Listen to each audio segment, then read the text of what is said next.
ஈமான் வாய்ஸ் நேர்கள் அனைவருக்கும் அஸ்ஸலாமு அலைக்கும் வரஹ்மத்துல்லாஹி வபரகாத்துஹு.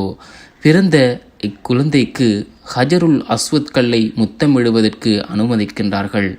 அக்குழந்தையும் அழகிய முறையில் ஹஜருல் அஸ்வத் கல்லை முத்தமிடுகிறது. இந்த காட்சி ஆனது சமூக ஊடகங்களில் பரவலாக பேசப்பட்டு வருகிறது. உறவுகளே, உண்மையில் இது ஒரு அழகிய நிகழ்வே.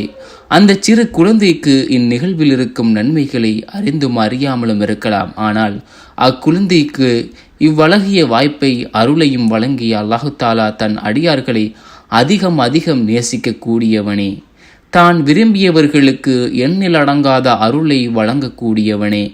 அந்த வகையில் இச்சிறு குழந்தைக்கு அல்லாஹு தாலா வழங்கியது பெரும் அருளே. அல்லாஹு தாலா நம் அனைவருக்கும் இப்பெரும் அருளை வழங்குவானாக. உண்மையில் அல்லாஹு தாலா தாயை விட 99 மடங்கு இரக்க குணம் உடையவன். அப்படிப்பட்ட இரக்க குணம் உடையவன் தன் அடியார்களுக்கு எண்ணில் அடங்காத அருள்களையும் எதிர்பாராத நியமத்துக்களையும் மிக இலகுவான முறையில் வழங்குவான். அதற்கு எமது எண்ணமும் செயலும் சரியாக அமைய வேண்டும். அவைகளை பொறுத்தே மற்ற அனைத்தும் ஒழுங்குற அமையும். அல்லாஹ் திருமறை அல் குர்ஆனில் குறிப்பிடுகின்றான், உங்களது உள்ளங்களில் நன்மை இருப்பதே அவன் அறிந்தாள்.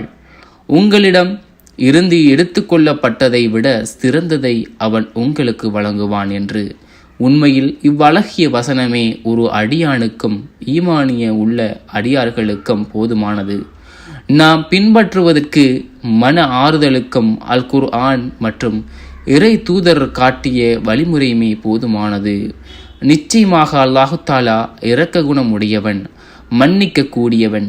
நாம் அவைகளை கொண்டு அல்லாஹ்விடம் உதவி தேடுவோம்.